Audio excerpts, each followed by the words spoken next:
जय श्री कृष्ण। राधे राधे दोस्तों, आपका स्वागत है लड्डू गोपाल गोला चैनल में। आज का विषय हमारा है भगवान श्री कृष्ण का जन्म क्यों हुआ था। बहुत सारे लोगों को भगवान श्री कृष्ण की कहानी के बारे में पता होगा, मगर वो इतना विस्तार से नहीं जानते होंगे कि भगवान श्री कृष्ण का जन्म बहुत सारे ऐसे कारणों से हुआ था जिनके बारे में हम इस वीडियो में जानेंगे। तो चलिए हम जानते हैं भगवान श्री कृष्ण के जन्म का रहस्य। मथुरा में कृष्ण जन्म स्थान महत्वपूर्ण है क्योंकि यह वह जगह है जहां भगवान श्री कृष्ण ने क्रूर राजा कंस को जेल हाउस में खुद को प्रकट किया और अपने पिता वासुदेव और उनकी माँ देवकी को मुक्त कर दिया। उनका उद्देश्य बुराई को नष्ट करना, पुण्य की रक्षा करना और दृढ़ पैर पर धार्मिकता स्थापित करना था। जेल सेल प्रवेश द्वार के निकट में मंदिर खड़ा है जहाँ अस्थाय भुजा माँ योगमया प्रकट हुई। पवित्र अभय धारण का दिव्य वातावरण भक्तों के दिल को जैसे ही वे शुभ स्थान में प्रवेश करते हैं और दृढ़ता के भावना उनके दिमाग में बढ़ जाती है कि यह वह वास्तव में वही स्थान है जहाँ भगवान कृष्ण ने खुद को प्रकट किया था। उन्होंने मानव जाति को असाधारण और सोचा पवित्र शास्त्र भगवद गीता में विचारों को उत्तेजित किया। भगवान गीता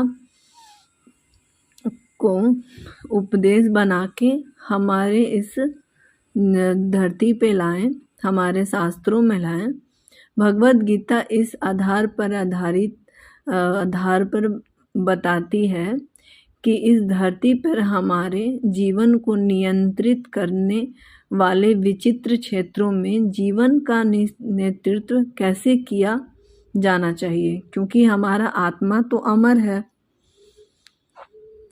तो ऐसे ही भगवान कृष्ण का जन्म हुआ था इन सारी विषयों पे, और हमारे शास्त्रों में ये चीज़ें पहले से ही बताई गई हैं कि जब जब धरती पे पाप बढ़ता था या राक्षसों का अत्याचार ज़्यादा बढ़ जाता था तो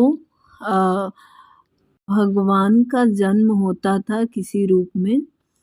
तो हमारे जो कृष्ण भगवान हैं उनका 10 अवतार हैं और उनका जन्म इसीलिए होता था ताकि वो हमारे धरती पे जो अत्याचार जो बढ़ते थे, लोगों की कठिनाइयाँ बढ़ती थी और वो लोग त्राहिमाम करने लगते थे परेशान होकर राक्षसों से। अभी हमारे देश में बहुत सारी ऐसी चीज़ें होती हैं जो बहुत ही गलत होती हैं।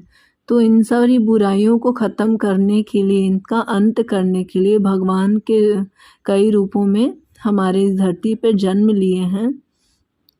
तो इन्हीं सब कारणों के वजह से भगवान श्री कृष्ण का भी जन्म हुआ था और हम उनका जन्म का बहुत ही आभार समझ के हम अपने आराध्य देवता को पूजा करते हैं। बहुत सारे रूपों में भगवान की मूर्तियों में हम इनकी पूजा करते हैं, अर्चना करते हैं, प्रार्थना करते हैं और भगवान इसी तरह हमारी रक्षा करते रहें, ऐसा हम भगवान से प्रार्थना करते हैं। हम लड्डू गोपाल को भी घर में लाए हैं, हम अपनी आस्था के साथ उन्हें अपने घर में रखे हुए हैं, उनकी पूजा पाठ करते हैं, उनको अपना स्नेह देते हैं। तो इसी के साथ हमारा ये आज का विषय ख़त्म हुआ। आशा करती हूँ कि आपको ये हमारी कहानी अच्छी लगी होगी। तब तक के लिए जय श्री कृष्ण। राधे राधे दोस्तों।